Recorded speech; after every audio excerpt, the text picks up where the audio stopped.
राधे राधे, जय श्री कृष्णा सभी साथियों को। अगर आप भी कर रहे हैं हाई कोर्ट 4th ग्रेड की तैयारी तो आपके लिए काफ़ी इंपॉर्टेंट वीडियो होने वाला है। 2026 की जो भी ये भर्ती है इसमें इंपॉर्टेंट प्रश्न लेकर आया हूँ। परीक्षा दिनांक भी जारी हो चुकी है। अगर आपको पता नहीं हो तो मैं बता दूं कि सितंबर लास्ट तक एग्ज़ाम हो जाएगा, अगर मंजूरी मिल जाती है सरकार के द्वारा। 211वां मॉडल पेपर है और इसमें हम बात करेंगे 85 मोस्ट इंपॉर्टेंट प्रश्नों की, जिसमें से कम आपको यहाँ पर 30 प्लस प्रश्न का जवाब देना है। ठीक है, पहला प्रश्न है, निम्नलिखित में से कौन सा किला सुकड़ी नदी के दाहिने किनारे पर बसा हुआ है? सिवाना का किला, जालोर का किला, जैसलमेर का किला और गागरोन का किला।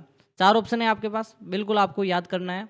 और मैंने आपको बताया भी था, जैसे कि ये अगर हम देखें तो सुकड़ी नदी ऊपर से आती है, तो इस साइड जो आपका जालोर का किला है, सही आंसर आपका बी ऑप्शन हो जाएगा। सुवर्णगिरी पहाड़ी पर है, सुगड़ी नदी निकलती है पास में। यह ऐसा किला है जिसका दरवाजा कोई आक्रमणकारी नहीं खोल सका। यह कथन राजस्थान के किस किले के बारे में कहा जाता है? जैसलमेर के किले के बारे में, जालोर के किले के बारे में, चित्तौड़गढ़ के किले के बारे में, या फिर तारागढ़ बूंदी के बारे में? तो ऐसा हसन निजामी ने कहा था कि बिल्कुल आपका आंसर जालोर का किला ऐसा किला है जिसका दरवाजा कोई भी नहीं खोल सका है, और ये ऐसा शक्तिशाली किला है जिसका दरवाजा कोई विजेता आज तक नहीं खोल पाया। फिर है, कुमट दुर्ग के नाम से कौन सा दुर्ग जाना जाता है? भटनेर का दुर्ग, मांडलगढ़ का दुर्ग, सिवाना दुर्ग और अचलगढ़। ठीक है, इसको भी स्टार लगाओ। और अभी तक वीडियो को लाइक नहीं किया तो जल्दी से लाइक कर दो। चैनल को सब्सक्राइब नहीं किया, नीचे रेड वाला बटन है, सब्सक्राइब कर दो।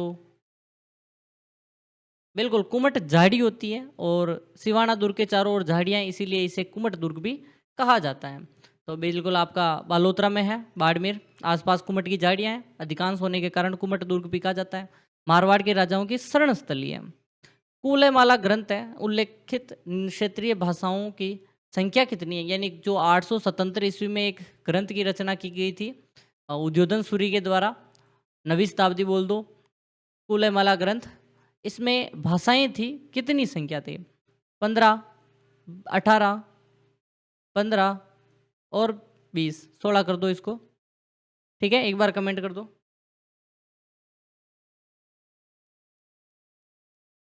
और आपका आंसर बिल्कुल सही आएगा। ठीक है, आपका आंसर बिल्कुल सही है। 18 भाषाओं का वर्णन मिलता है। 9वीं शताब्दी का है, 18 भाषाओं का वर्णन। मरु भाषा का नाम मरुआइन। ठीक है, सूर्यमल मिश्रण जो थे उनके द्वारा वीर सत्सई की रचना की गई थी। राज्य के इतिहास का जो सरोकार रखता है, कोटा, भरतपुर, बूंदी और झालावाड़। स्टार लगा दो। अभी तक वीडियो को लाइक नहीं किया तो कर दो एक बार। नीचे रेड वाला बटन है सब्सक्राइब का, उसे तोड़ो मोड़ो फोड़ो कुछ भी करो, सब्सक्राइब हो जाना चाहिए। और बिल्कुल आपको पता ही होगा, बूंदी के राजा राम सिंह के दरबारी थे। कौन थे? राम सिंह के दरबारी कवि थे, और इन्होंने वंश भास्कर लिखी जिसमें बूंदी के इतिहास का भी वर्णन मिलता है। निम्नलिखित में से कौन सी कृति की रचना सूर्यमल मिश्रण है इनके द्वारा की गई थी? वीर विनोद, वीर सतसई, चेतावनी राग चूंटिया और राजविलास। और आपको पता होना चाहिए सूर्यमल मिश्रण द्वारा जो की गई थी रचना, वीर सतसई की गई थी। अभी मैंने बात की थी 1857 की क्रांति के समय वीरों में जोश भरने के लिए ये जो रचना लिखी गई थी। किस लोक देवता या सॉरी किस लोक नृत्य में डफली, गुरालियों, खंजरी और पुंगी जो वाद्य यंत्रों का प्रयोग होता है? केर, कालबेलिया, कच्ची घोड़ी और चरी। तो बिल्कुल आपका सही आंसर है, कालबेलिया नृत्य में यहाँ पर यूज होता है डफली, गुरालियों, खंजरी, ये सभी के सभी। कालबेलिया नृत्य, पुंगी, खंजरी। ठीक है, निम्नलिखित में से कौन सा नृत्य राजस्थान के कालबेलियाओं का नहीं है? संकरिया, चरी, पनिहारी और इंडोनी।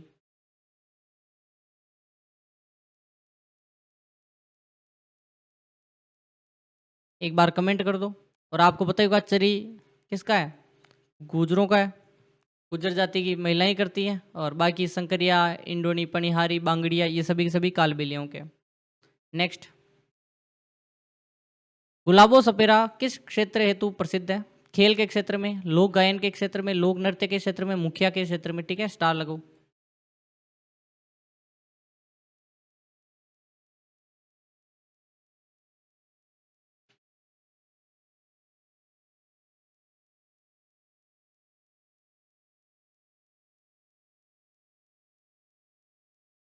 लोक नृत्य के क्षेत्र में गुलाबो सपेरा कालबेलिया नृत्य की प्रसिद्ध नृत्यांगना है और बेसिकली आपका अंतर्राष्ट्रीय स्तर पर पहचान दिलाई थी।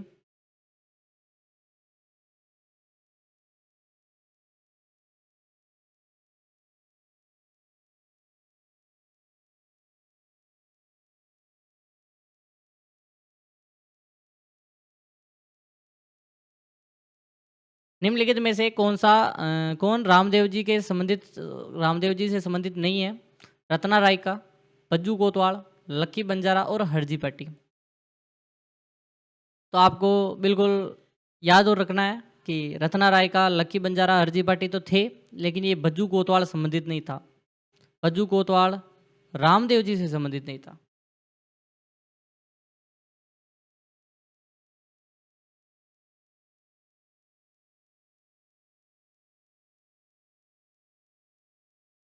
बिल्कुल सही है। ठीक है, और बाकी तो देख लेते हैं क्या कमेंट हैं। ठीक है, किस लोक देवता के मेले में राजस्थान के बाद सर्वाधिक अनुयायी उत्तर प्रदेश से आते हैं? रामदेव जी, तेजा जी, देवनारायण जी और गोगा जी। ठीक है, किस लोक देवता में के जो मेले में राजस्थान के बाद सर्वाधिक अनुयायी आते हैं? बताओ एक बार। उत्तर प्रदेश से गोगा जी के आते हैं। ठीक है, गोगा जी की मान्यता आपको पता ही होगा। उत्तर प्रदेश के साथ साथ राजस्थान तो है ही है, हरियाणा, पंजाब, उत्तर प्रदेश, और उत्तर प्रदेश साइड से आने वाले को पूर्बिया बोलते हैं। निम्नलिखित में से कौन से लोक देवता रामदेव जी से समकालीन माने जाते हैं? हड़बू जी सांकड़ा, तेजा जी, कल्ला जी और गोगा जी। मोसेरे भाई थे। ठीक है, अरे माउस अटक रहा है थोड़ा, एक बार देख लेता हूँ इसको। आप एक बार कमेंट करो, मोसेरे भाई थे हड़बू जी सांकड़ा के। ठीक है, सांकड़ा रामदेव जी से मोसेरे भाई, और पहले डाकू थे। ठीक है, सॉरी, पहले हड़बू जी को अपना कटोरा छड़ी भेंट कर, अरे सॉरी, हड़बू जी सांकड़ा नहीं थे, कटोरा और छड़ी भेंट की थी। मैं कुछ अलग चीज़ें सोचने लग गया। ठीक है, साइड में देख लिया। शीतला माता का जो मुख्य मंदिर है वो कहाँ स्थित है? आमेर, चाकसू, सांगानेर और विराटनगर। माउस अटक रहा है तो थोड़ा देख लो एक बार। ठीक है, और सीईटी की क्लास आती है 11 बजे। कल थोड़ी प्रॉब्लम हो गई थी, अपने क्या है, नेटवर्क इशू आ रहा है बहुत ज़्यादा, तो इसको मैं सही करने की कोशिश करूँगा, लेकिन होता नहीं है।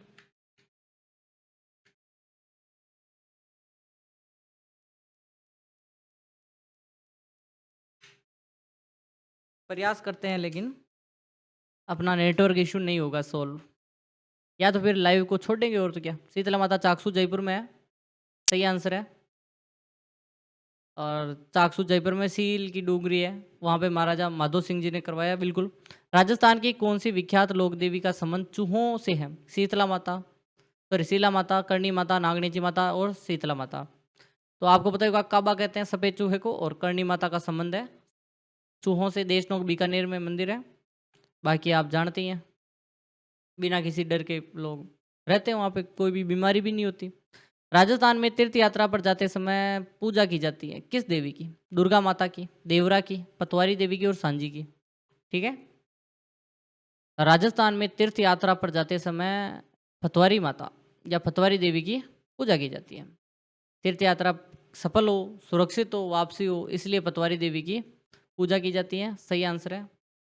रणथंभौर का प्रसिद्ध गणेश मेला आयोजित होता है श्रावण शुक्ल चतुर्दशी, भाद्रपद शुक्ल चतुर्दशी, कार्तिक शुक्ल चतुर्थी, आश्विन शुक्ल चतुर्दशी। बताओ। भाद्रपद महीने में शुक्ल पक्ष की चतुर्थी को गणेश चतुर्थी आती है, तो भाद्रपद शुक्ल चतुर्थी, भाद्रपद शुक्ल चतुर्थी। ठीक है, सवाई माधोपुर में रणथंभौर जगह है, दुर्ग है, वहाँ पे त्रिनेत्र गणेश मंदिर है, और यहाँ पर मेला भी बढ़ता है। बेणेश्वर मेला का आयोजन किस दिन किया जाता है? माघ पूर्णिमा को, वैशाख पूर्णिमा को, कार्तिक पूर्णिमा को, भाद्रपद पूर्णिमा को। आप एक बार कमेंट कर दो, और अभी तक वीडियो को लाइक नहीं किया तो जल्दी से कर दो। सब्सक्राइब नहीं किया, नीचे रेड वाला बटन है, उसे तोड़ो, फोड़ो, कुछ भी करो, सब्सक्राइब हो जाना चाहिए। बेणेश्वर मेला माघ पूर्णिमा को पड़ता है। बेणेश्वर नवाटापुरा डूंगरपुर में है, ठीक है। कहाँ स्थित है? तो देवड़ नवाटापुरा डूंगरपुर में। बेणेश्वर धाम डूंगरपुर जिले की आसपुर जो तहसील है वहाँ के आसपास नवाटापुरा गांव में मृत आत्माओं को मुक्ति स्थल भी कहा जाता है। यहाँ पे मृत आत्माओं की मुक्ति स्थल। मतिरो पर मतिरारो भारो बांधणों से आशय क्या है? ये राजस्थान की छोटी मोटी कहावतें हैं, वो भी देख लो।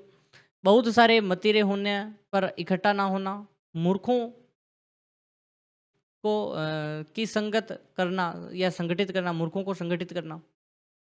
समझदार व्यक्ति द्वारा मूर्खों को संगठित न करना, मूर्ख समूह को संगठित करने का बेकार प्रयास। मतिरारो भारो बांधणो,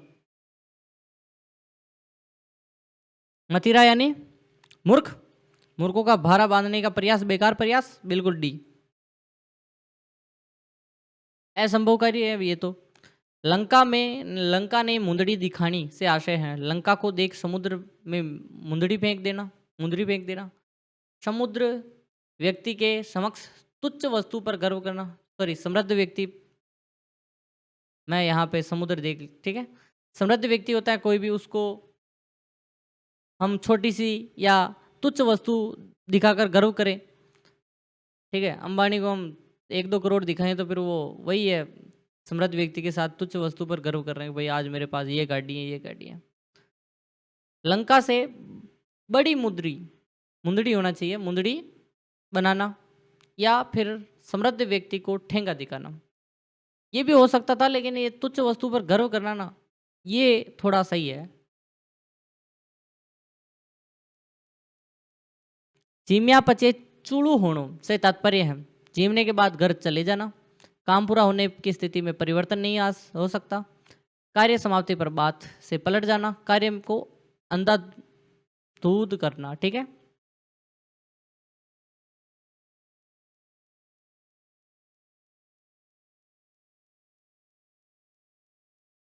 तो काम पूरा होने पर स्थिति में परिवर्तन नहीं हो सकता, जीम्या पचे चूड़ू होणो। कौन सा गीत शुभ अवसर पर नहीं गाया जाता है? राती जगह, हुंस, विनायक और बधावा। देखो शुभ अवसर पर ये भी होता है, ये भी होता है, ये भी होता है, हुंस नहीं होता। हुंस क्या है? हुंस अगर हम बात करें तो आपको पता होगा कि ये तीनों तो शुभ अवसर पर हो गए, और ये याद या इच्छा से संबंधित है, किसी भी व्यक्ति की इच्छा हो, याद कर रहे हो तो हुंस। गौरबंद क्या है? ऊंट के श्रृंगार का वर्णन का गीत है, गौर के आगमन पर गाया जाने वाला गीत है, गौर और ऋषभ की शादी में गाया जाने वाला गीत है, या महिलाओं का श्रृंगारिक गीत है। अब सभी को पता है कि सर गौरबंद आभूषण भी है, और ऊंट के द्वारा जो श्रृंगार किया जाता है, ऊंट का श्रृंगार होता है, उस पे गीत भी गाया जाता है। लडली लूमा झुमाए मारो घोरबंद नखरालो, ठीक है। रजवाड़ी दरबारों में गाया जाने वाला पेशेवर गीत है नेनारा लोबी चौमासा चौबाली और कट गीत। बताओ पीछे डीजे।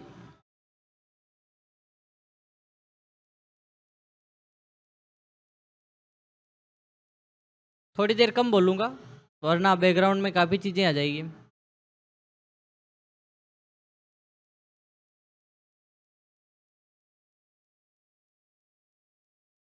बताओ बताओ एक बार। गढ़ गीत कहते हैं, बिल्कुल आपका सही है, ठीक है। पेशेवर गीत है गढ़ गीत। रजवाड़ों सामंतों के यहाँ पेशेवर गाया जाता था और गढ़ गीत कहते हैं। जसवंत शाही जो पाग होती है, पगड़ी होती है, प्रचलित है। आमेर की है, जोधपुर की है, मेवाड़ की है, भरतपुर की है। स्टार लगो। जसवंत सिंह जी जोधपुर के राजा थे। पगड़ी का सबसे संबंध जोधपुर रियासत से है। उमराव पाग राजस्थान के किस रियासत में प्रचलित है? उदयपुर, जयपुर, कोटा और जैसलमेर। तो राव उमराव पाग उदयपुर की है, ठीक है। तेज सर्दी में ऊपर से नीचे तक जो कश्मीरी फिरन की तरह पहने जाते हैं, उसे कौन सा वस्त्र है वो? आत्मसुख, गुगी, पंछा और सलूखा।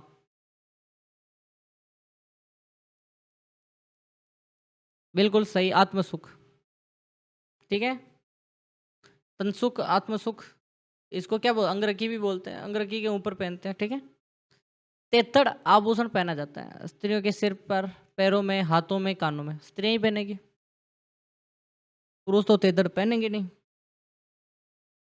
पैर में पहन लेंगे। B option. ठीक है, तेतड़ स्त्रियों के पैरों में। पोत, हाँकर, सुरी आभूषण कहाँ पहना जाता है? नाक में, कानों में, गले में और पैरों में। तो गले में पहनेंगे, सी ऑप्शन। स्त्रियों में जो बाजूबंद होता है ना आभूषण, वो कहाँ पहना जाता है? सिंपल है, कमर, गर्दन, हाथ और पैर। बाजू पर ही पहनेंगे बाजूबंद, तो हाथ। पूरा ही दे दिया इसने तो। निष्ठुर शब्द है, उसका सही संधि विच्छेद बता दो एक बार।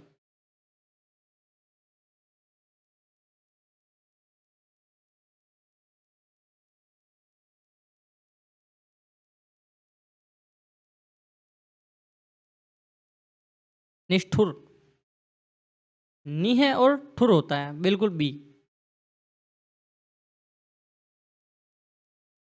एंड वृद्धि संधि का उदाहरण नहीं है।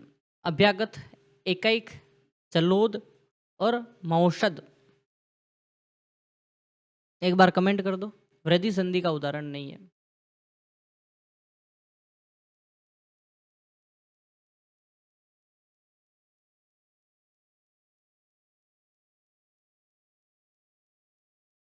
अभ्यागत, ये अभ्यागत क्या है? ये आपका वृद्धि संधि नहीं है। जिसका पहला पद विशेषण और दूसरा पद विशेष्य हो, उसे क्या कहेंगे? अव्ययभाव, द्विगु समास, तत्पुरुष समास, कर्मधारय समास। पहला पद विशेषण हो, बाद का विशेष्य हो। विशेषण की विशेषता बताने वाले शब्द क्या कहते हैं? बताओ। और इसमें कर्मधारय में प्रयोग होता है ये। ठीक है, कर्मधारय समास होता है, उसमें विशेषण आता है, फिर दूसरा पद उसका विशेष्य होता है। नील कमल में कौन सा समास है? द्विगु, द्वंद्व, कर्मधारय, इनमें से कोई नहीं। नीला है जो कमल, या कमल है जो नीला, बताओ। इसमें भी कर्मधारय तत्पुरुष होगा। ठीक है। विशेषण और संज्ञा के संबंध वाले शब्द कौन सा समास होता है? कर्मधारय, बहुव्रीहि, द्वंद्व और तत्पुरुष। विशेषण और संज्ञा के संबंध वाले बताना है। ये भी कर्मधारय। कर्मधारय विशेषण के बाद अगर विशेष्य आए तो भी कर्मधारय, संज्ञा आए तो भी, दोनों के संबंध बताए तो भी। पृथ्वी का पर्यायवाची कौन सा है? दिनकर, वसुधरा, आत्मजा और गिरी। तो सभी को पता है वसुधरा होगा, सिंपल है। जाह्नवी शब्द का पर्यायवाची है। कुमुदनी, रश्मि, नलिनी और मंदाकिनी। कम से कम 35 तो हो ही गए होंगे आपके प्लस। सही, प्रश्न तो बहुत हो गए हैं, लेकिन राइट राइट आपके हो ही गए होंगे। जाह्नवी का है मंदाकिनी शब्द। ठीक है, मंदाकिनी। घोड़ा का पर्यायवाची कौन सा है? एरावत, वाजी, तड़ित और मगवा।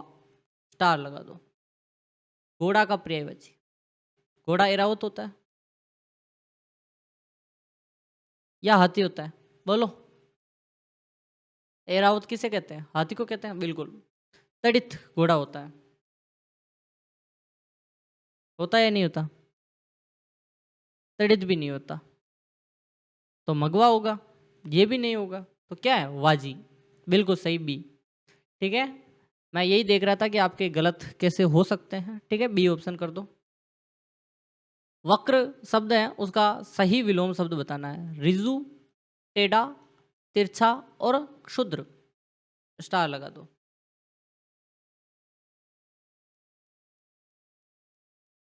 वक्र शब्द है उसका सही विलोम बताओ। रिजु, आपका answer B, sorry A option बिल्कुल सही है।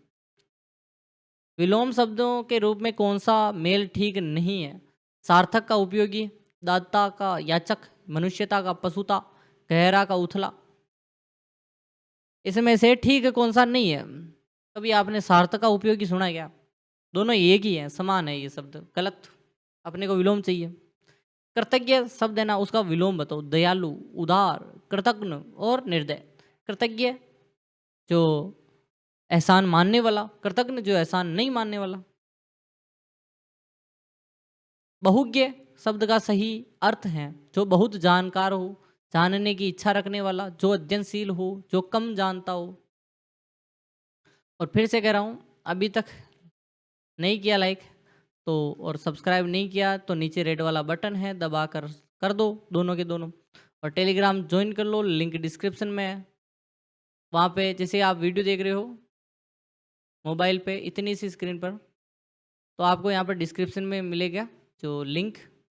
इस लाइन पर क्लिक करना है, हाई कोर्ट मॉडल पेपर 211, और फिर आपको यहाँ पे टेलीग्राम की लिंक मिल जाएगी। ठीक है, इस पर क्लिक करोगे, नीचे ही नीचे ज्वाइन का बटन आएगा, ज्वाइन कर लेना है। 572 प्लस लोग जुड़ चुके हैं। बहुज्ञ है नहीं, सभी को पता है, बहुत जानने वाला या सब कुछ जानने वाला, जो बहुत जानकार हो। इच्छा नहीं, जानकार हो। सही वर्तनी वाला शब्द है, यानी अनाधिकार, प्रतिज्ञा, आशीर्वाद। देखो प्रतिज्ञा गलत है,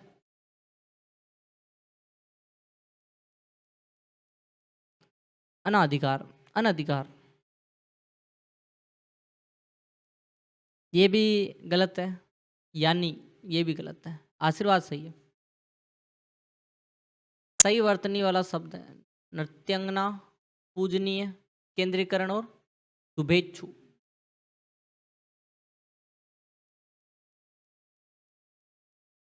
तो सही शुभेच्छु भी गलत, पूजनीय भी गलत, नृत्यांगना होता है, नृत्यांगना नहीं होता, केंद्रीकरण ये सही है। किस क्रमांक में शुद्ध शब्द है? परिशिष्ट, पौरुष, लावण्यता और व्यवहारिक।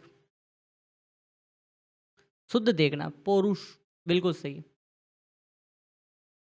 गंगा गए, गंगादासु दास है, ठीक है। जमुना गए, जमुना दास। सटीक अर्थ क्या है? इच्छा तीर्थ यात्रा, यशस्वी व्यक्ति, अवसरवादी व्यक्ति, इनमें से कोई नहीं।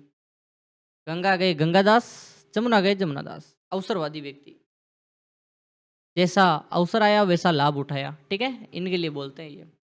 पावक में कौन सी संधि है? यण संधि, विसर्ग संधि, अयादि संधि और व्यंजन संधि। इसको भी स्टार लगाओ। पावक में कौन सी संधि होगी? को प्लसक पावक, पावक ई है, ऊ है, अयादि संधि होगी, ठीक है। वह का आगमन होगा।